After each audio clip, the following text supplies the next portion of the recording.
Suatu sore, dua teman sedang mengerwa santai. Tiba-tiba salah satunya terlihat bingung dan bertanya, Sebenarnya gimana sih terbentuknya negara Indonesia tuh?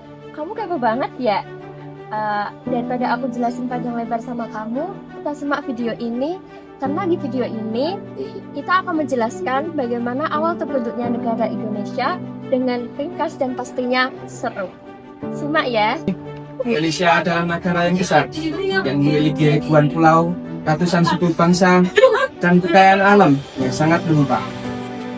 Namun, kemerdekaan yang kita nikmati hari ini merupakan hasil dari perjalanan yang panjang, yang penuh perjuangan. Sejarah terbentuknya negara Indonesia dimulai dari masa penjajahan panjang, kebangkitan nasional, hingga akhirnya mencapai proklamasi kemerdekaan.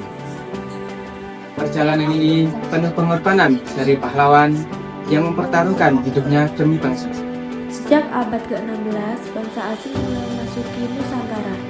Dimulai dari Portugis yang memasuki Maluku, kemudian mereka menguasai rempah-rempahnya, lalu disusul oleh Inggris dan Spanyol. Ketika FOC bubar pada tahun 1800, seluruh wilayahnya diserahkan kepada pemerintahan Belanda. Namun, kekuatan terbesar datang dari Belanda melalui FOC yang menerapkan monopoli dagang, penindasan, dan kerja paksa. Nah, inilah yang menandai awal mula kolonialisme Belanda yang berlangsung selama lebih dari 3 abad. Antara tidak terus tinggal diam, perlawanan muncul di berbagai daerah, seperti perang Diponegoro di Jawa, perang Aceh, perang Patimura di Maluku, hingga perang Banjar.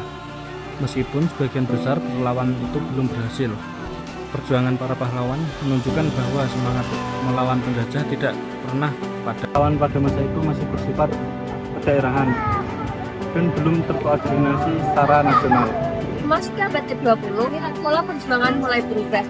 Waktu ini mulai muncul organisasi seperti Budi Utomo yang lahir pada tanggal 20 Mei 1908. Peristiwa ini dinamakan peristiwa Rengas Dengklok yang menjadi kebangkitan nasional.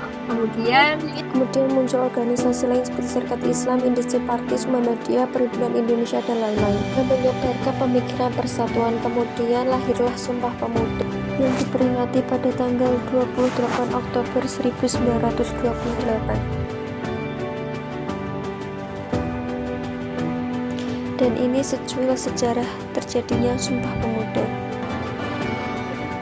Sumpah Pemuda adalah sebuah peristiwa penting dalam sejarah Indonesia yang terjadi pada tanggal 28 Oktober tahun 1928.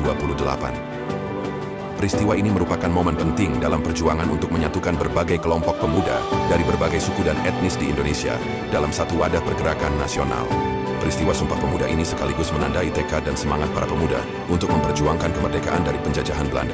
pada tahun 1942, Jepang menguasai Indonesia setelah mengalahkan negara Belanda. Awalnya terima baik, akan tetapi Jepang melakukan kerja paksa atau romusan. Pada tahun 1942, Jepang menguasai Indonesia setelah mengalahkan Belanda. Awalnya diterima baik, namun Jepang memperlakukan kerja paksa atau juga disebut romusan. Pada masa pendudukan Jepang. Setelah itu, saat Jepang terdesak pada akhir Perang Dunia Kedua, para pemuda mendesak Soekarno dan Hatta untuk segera memproklamasikan kemerdekaan. Lalu pada malam 16 Agustus 1945, Soekarno dan Hatta dibawa ke Rengas Dengklok untuk memastikan bahwa keputusan diambil tanpa pengaruh Jepang.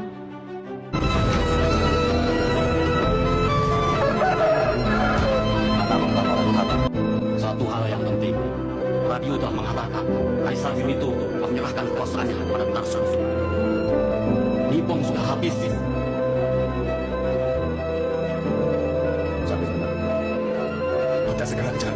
Sekarang juga pun kita menghadirkan dia. Selanjutnya jam 10 tepat di Pegangsaan Timur nomor 56 Jakarta, IR Soekarno berhasil memproklamasikan kemerdekaan Indonesia dan Indonesia merdeka. Setelah proklamasi, PPKI segera membentuk dasar-dasar pemerintahan Indonesia. Pada tanggal 18 Agustus 1945, PPKI menetapkan Undang-Undang Dasar 1945 sebagai konstitusi negara.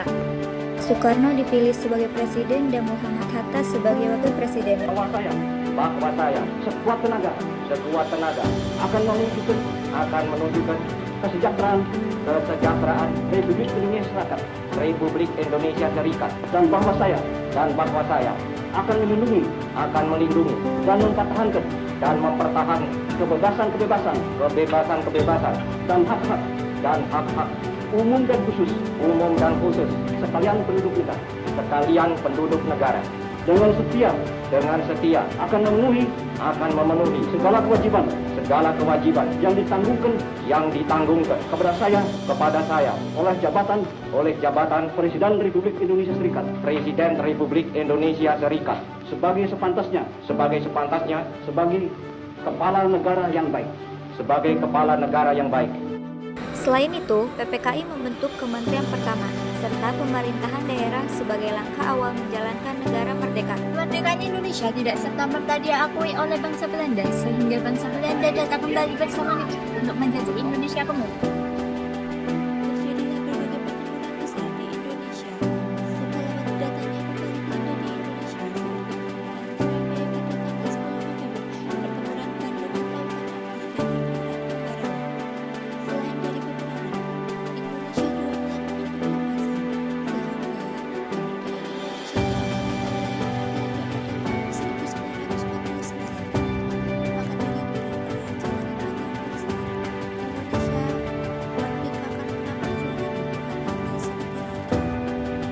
Sebagai generasi penerus bangsa, kita harus melakukan perjuangan bangsa Indonesia dengan melalui belajar, bekerja, dan berkontribusi untuk bangsa Indonesia.